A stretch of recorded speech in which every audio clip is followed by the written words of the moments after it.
Всем привет! Я рад вас приветствовать на нашем канале. Мы занимаемся ремонтом автомобилей марки Great Wall и Haval. Значит, в сегодняшнем видео будет вроде бы, казалось бы, банальная ситуация. Замена прокладки ГБЦ сразу, да, скажу. Но тут люди ездили до тех пор, пока машина просто не начала выплевывать из себя весь антифриз. Вот. Ну а что там было, я вам сейчас покажу.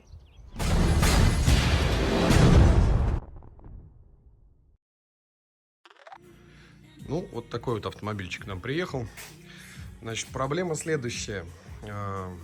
Как я понял из общения с хозяином, значит,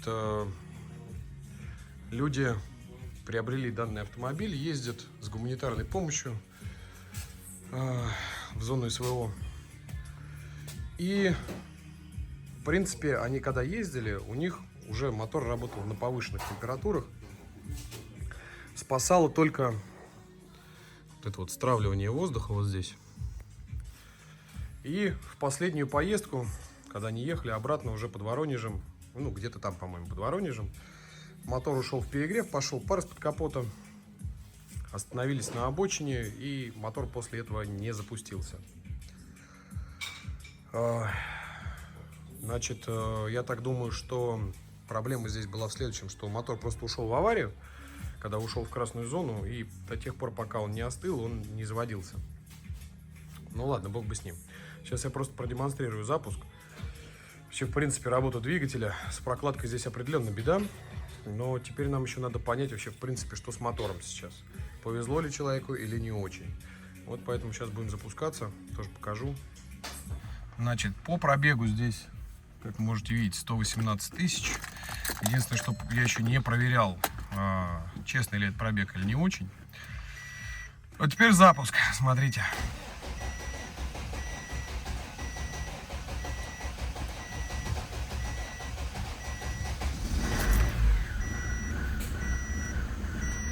И вот такая вот прелестная работа двигателя.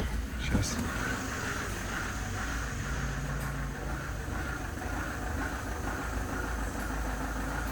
Если сейчас чуть газануть, тут такое облако будет, как ежик в тумане. И вот сейчас продемонстрирую прикольную штуку.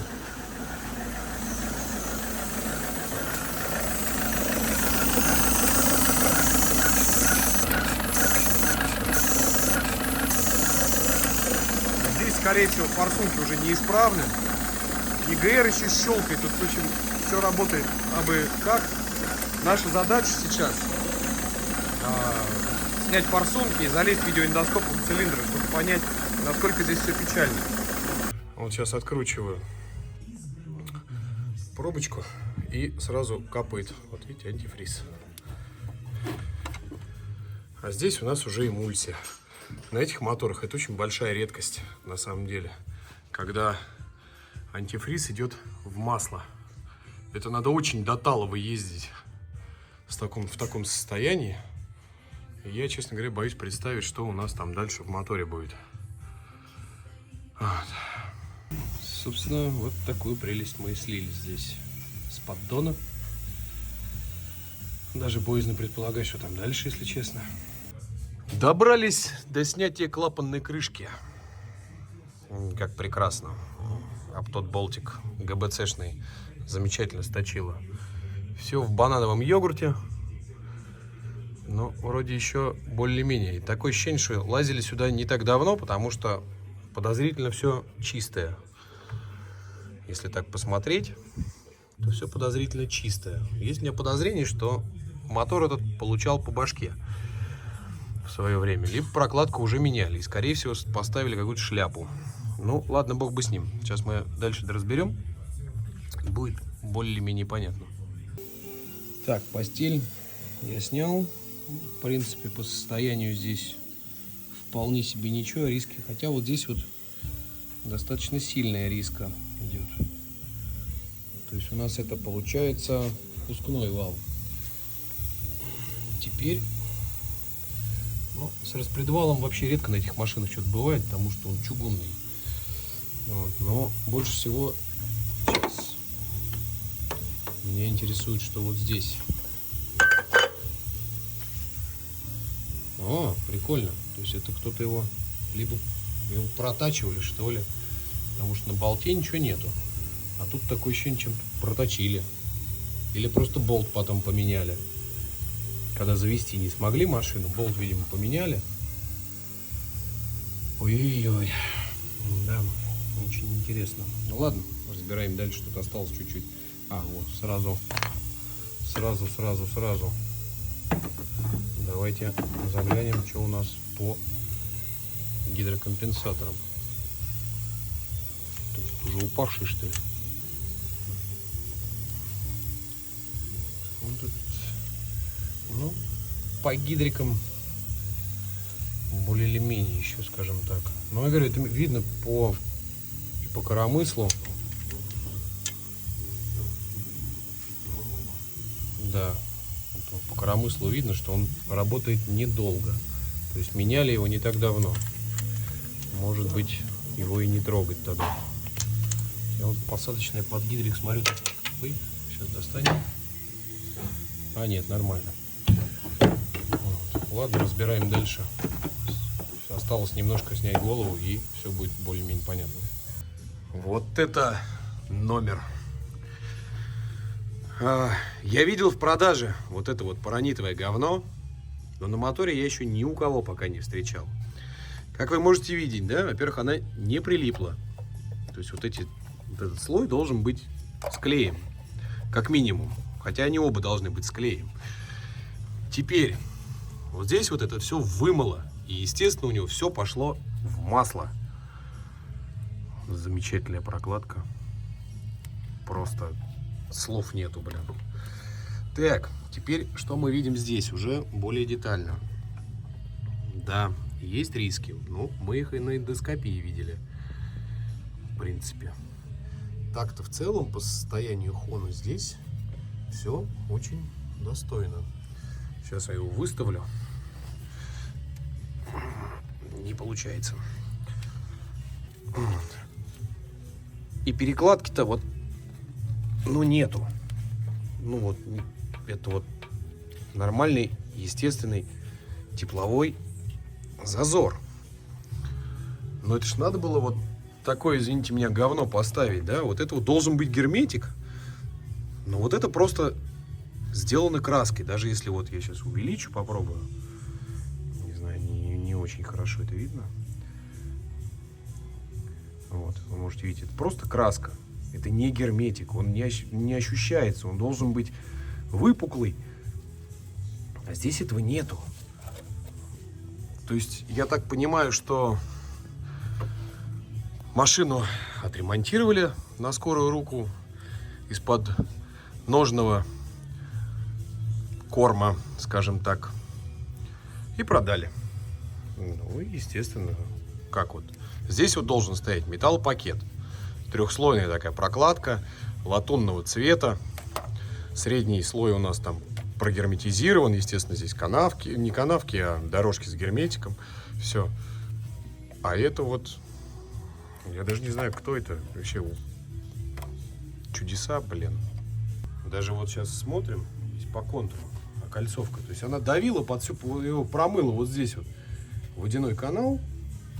И она начала давить под прокладку. То есть, потому что вот, ну, это что-то с чем-то, откровенно говоря.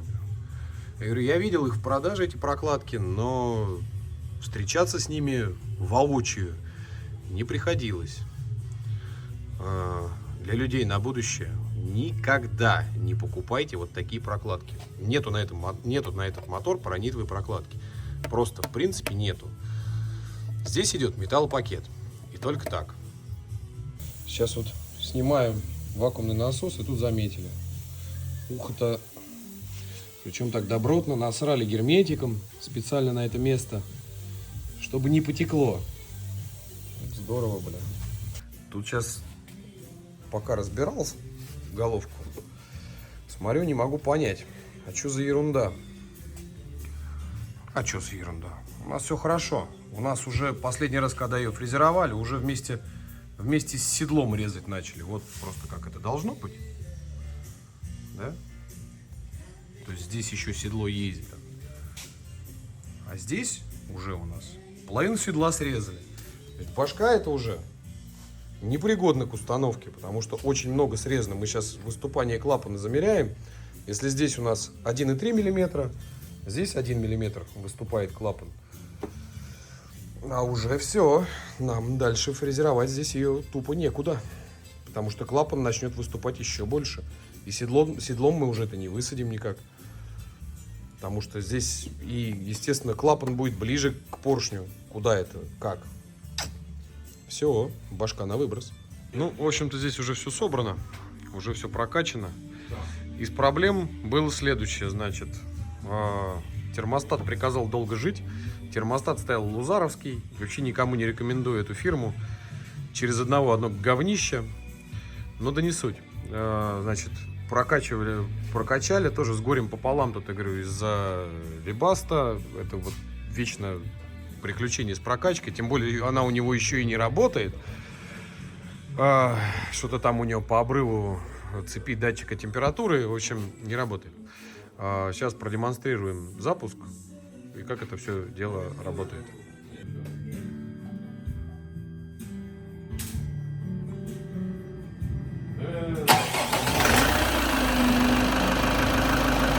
Работает все хорошо.